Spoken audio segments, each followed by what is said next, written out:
right, my beloved Madridistas, welcome back to Madrid. Welcome back to the channel. Just got back from the Bernabeu, and I have just witnessed one of the most spectacular goals of my life. I kid you not. Arda, thank you. I love you. I'm going to take this goal to my grave. This was one of the most incredible goals I've ever seen. I mean, you know, Beckham had one of those during his career. Zidane had one very early in his career when he was in France. But the one from Arda today, I think, was from further away. I mean, this is a ridiculous goal. So first of all, I want to start by saying thank you, Arda, for making my day. That was absolutely extraordinary. Okay, let's talk about this match, and I'll give you my thoughts. Look, this is a lot more like what we expect from Real Madrid. Okay, this reminded me of the way things have been forever and ever. Okay, Real Madrid plays at home to a modest opposition. The only question in your mind is how many goals are we going to put past them? And to have a comfortable game, an easy game where you watch free-flowing football and you get to see a bunch of goals. This reminded me of the way things used to be, and it was really good to see. And the timing of it, I think, is fantastic because we managed to get the 3 points. We managed to rest a lot of our key players, avoid any further injuries, and that is exactly what we wanted to do.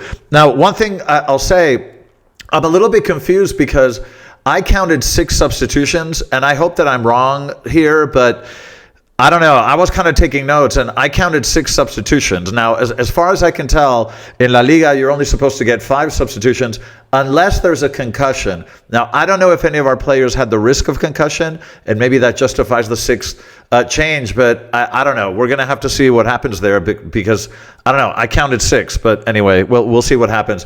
Okay, let's talk about the lineup first. And by the way, with regards to my preview, just to mention, I had forgotten that Mastantuono had received that red card for saying to the ref, this is a disgrace, which no player should ever get a red card for. But I forgot that Mastantuono was not available because he was still sanctioned because of that red card. But in terms of the lineup, it's funny because Arbeloa did what I thought he would do, but he did it backwards. Okay, I thought that he would start with the young guys and the bench players, and then bring out the big guns if the game kind of started to get worrisome.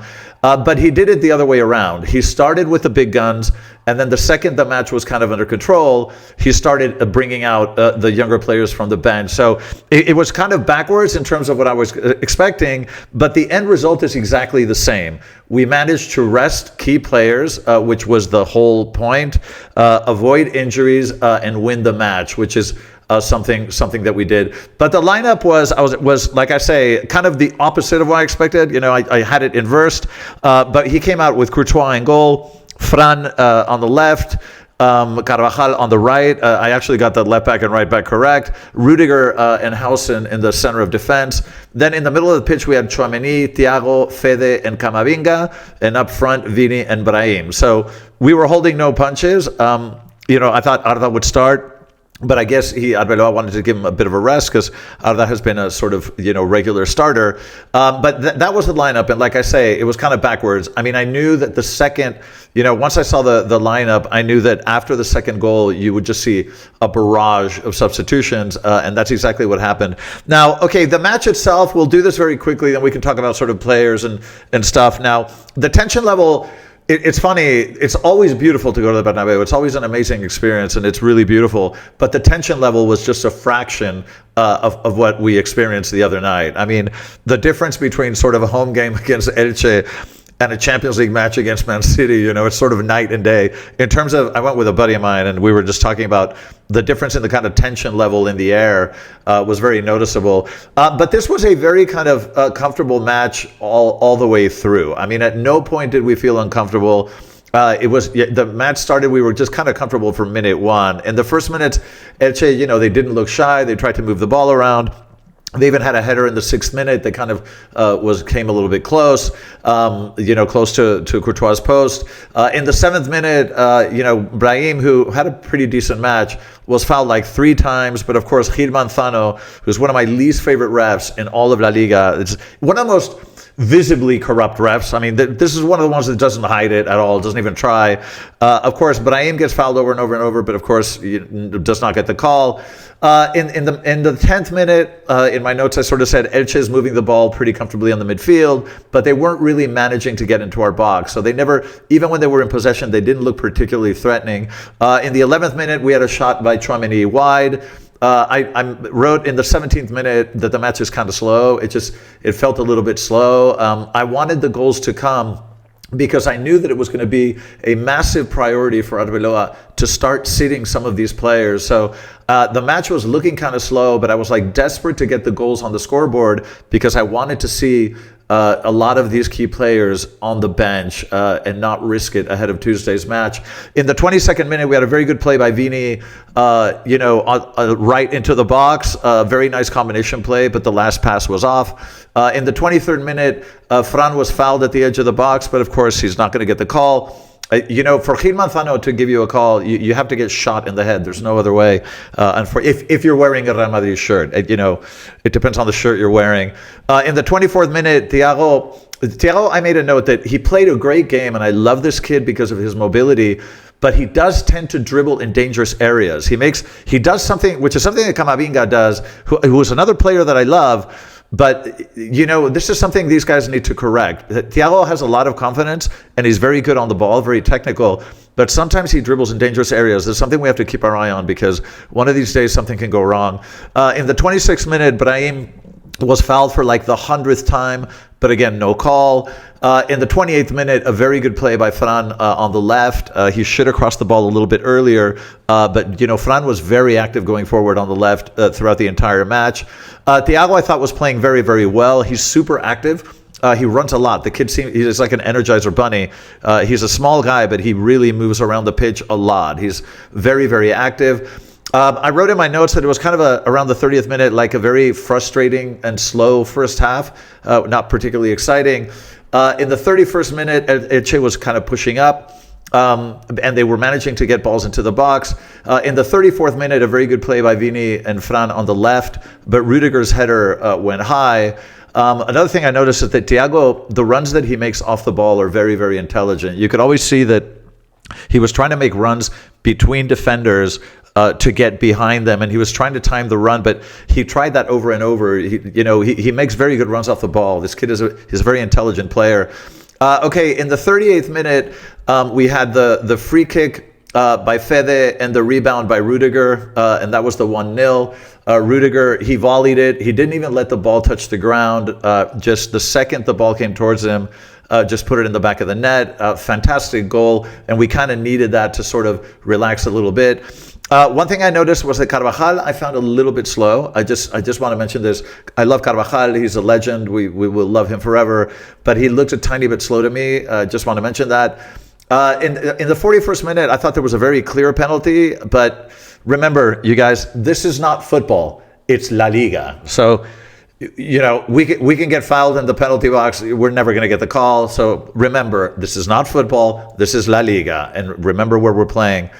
Then in the 44th minute, we had the absolute golazo by Fede, who's in incredible form. Like the ball drops to him.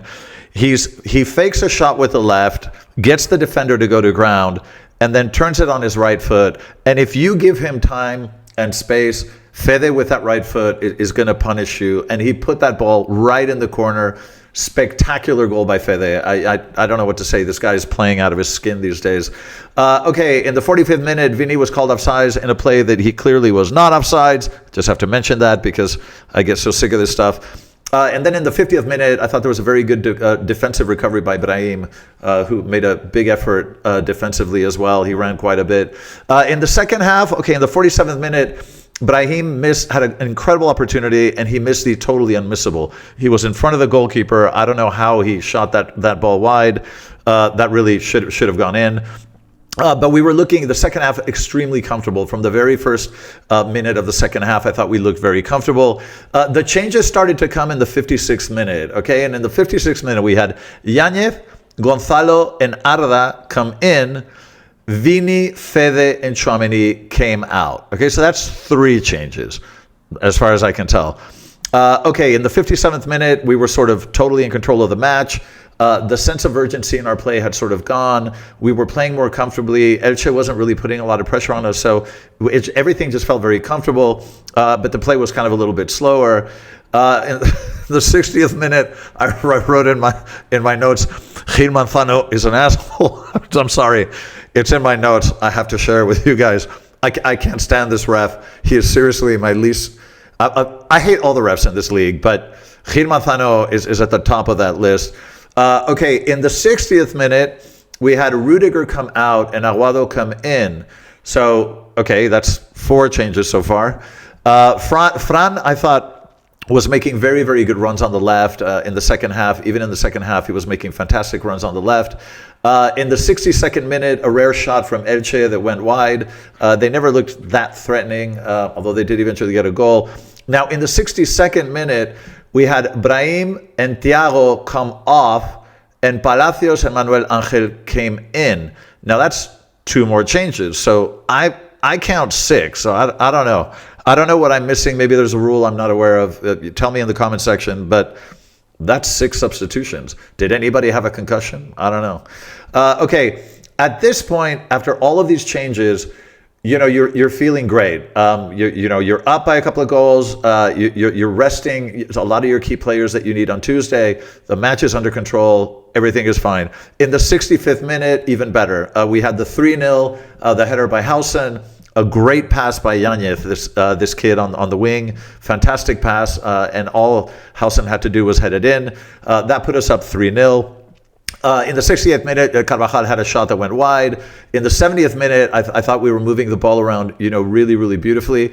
Elche wasn't pressing the ball with any kind of effectiveness. I mean, they were making it kind of easy for us. In the 72nd minute, we had a very good counter, but the last pass by Gama was just behind. I think it was Gonzalo who was making a run in the middle.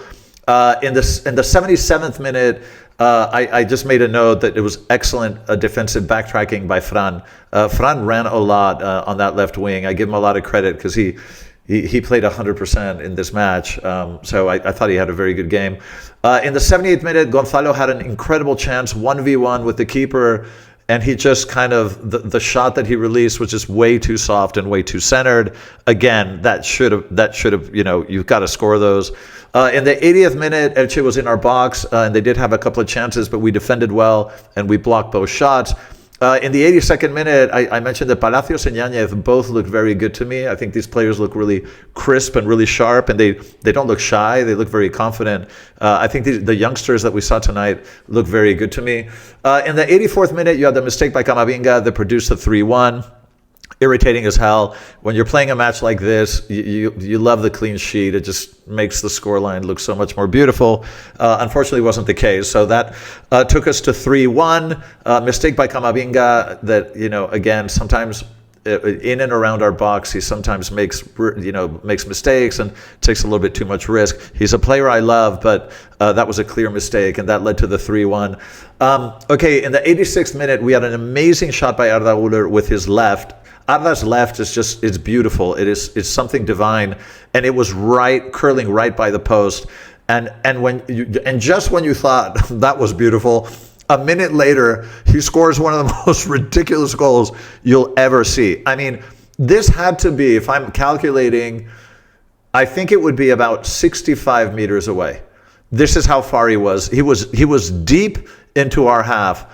And it is very hard to kick the ball that distance and keep it straight, because the longer the distance, even a tiny little variation will send it very wide because it has to travel a long time. To keep that ball straight for 65 meters was unbelievable. This is one of the most extraordinary goals I've seen in a really long time. And Arda, again, thank you. That was beautiful, man. We're going to enjoy that one for days to come. That could be the goal of the season in La Liga, honestly. Really, truly, truly incredible. Okay, and of course, and as the match went on, we had that took us to 4-1. Like that was the cherry, the icing on the cake. I mean, a goal that you will rarely see in your lifetime. It was extraordinary. That took us to 4-1, and then of course the match could not end without Courtois having one of his miracle saves, because in every match Courtois has one of these like crazy saves and you have no idea how he does it. but he came through once again. So look, this was a match that it was exactly what the doctor ordered. Okay, we managed to rest our key players. Nobody got injured. We got the 3 points. We played comfortably, and we left the pitch with really positive vibes and everybody feeling super happy. And that is exactly what we wanted, because Tuesday is not going to be easy. And I know we have a 3-goal lead, but believe me, you know, those stadiums in the Premier League, they know how to put pressure on the pitch, and it is not going to be easy. So this is exactly what the doctor ordered, and I'm, you know, very happy with the result and the decisions Arbeloa made and the use of these young kids, who I'm pretty excited about. In terms of players, very quickly, I mean, Courtois didn't have a lot of work at all, but when he had to intervene, of course, he produces his miracle save. Rudiger, I thought, played really well, solid match. Hausen, I thought, played a solid match. You know, they both scored. You know, it's always great to see your center back scoring. Fran, I thought, had a really good match. He worked his ass off on the left, kept running up and down. I don't know how many times he ran all the way from one end to the other, but he sacrificed a lot. I think he defended well, and I think he participated really well in attack. Carvajal, I thought, was a little bit slower, and, you know, I don't know, he just felt a little bit slower, a little bit imprecise. Sometimes in possession, he sort of was a little bit distracted, and kind of, they almost poached the ball from him on a couple of occasions because he just was a little bit less aware. I don't know. Carvajal looked a little bit off to me, and I can't blame him. You know, he needs a little bit of continuity to get back to his former form. And let's not forget, he's 32, and he had the worst knee injury that you can possibly get. So we have to cut him a bit of slack. But I thought Carvajal was sort of okay, you know, a little slow at times. Tchouaméni, I think, had a very solid match. Thiago had a very dynamic match. Takes a little bit too much risk with the ball, but had a very, very good game, I think, overall. Camavinga's game was, I think, so-so. I wasn't that, I don't know, that convinced by Camavinga's match today. He had that one terrible mistake in the Elche goal. Fede was fantastic. Didn't play the full match, which I was very happy to see, but just fantastic. He's in really incredible form right now. Probably one of the best players in the world right now in terms of form and characteristics. Vini, I thought, was good. You know, I mean, okay. He wasn't as effective as in other matches. He tried to get around players. It didn't really succeed. I thought it was a so-so match by Vini. Let me put it that way. But I hope he turns it on at the Etihad, because that's when we're going to really need him. But I think Vini had a sort of modest match. Brahim had a pretty good match, but I think more by virtue of working hard than anything else. He did dribble around players a lot. He got fouled a lot, but was never recognized for those fouls, interestingly. But I think Brahim had a pretty decent match in all aspects of play, defensively as well. In terms of the subs, I'll just say that I was very happy with all the youngsters. They all look really good. They all look really quick. They look really confident. Like these kids, they're taking people on. Like they're not shy at all. I'd love to see that. They all look quick. They all look technical. I was very happy with the youngsters. But the superstar stub for me was Arda, because, you know, again, he treated us to something very, very special. You can watch many, many hours of football before you see a goal like that. So absolutely wonderful. And I'm so glad for Arda, because he works really hard and he deserves recognition, and he's going to get it after that goal. That was amazing. Okay, final thing I'm going to say is look, I will do a preview, obviously, of the City match, and I'm going to do a watch along. So I want you, join me Tuesday night.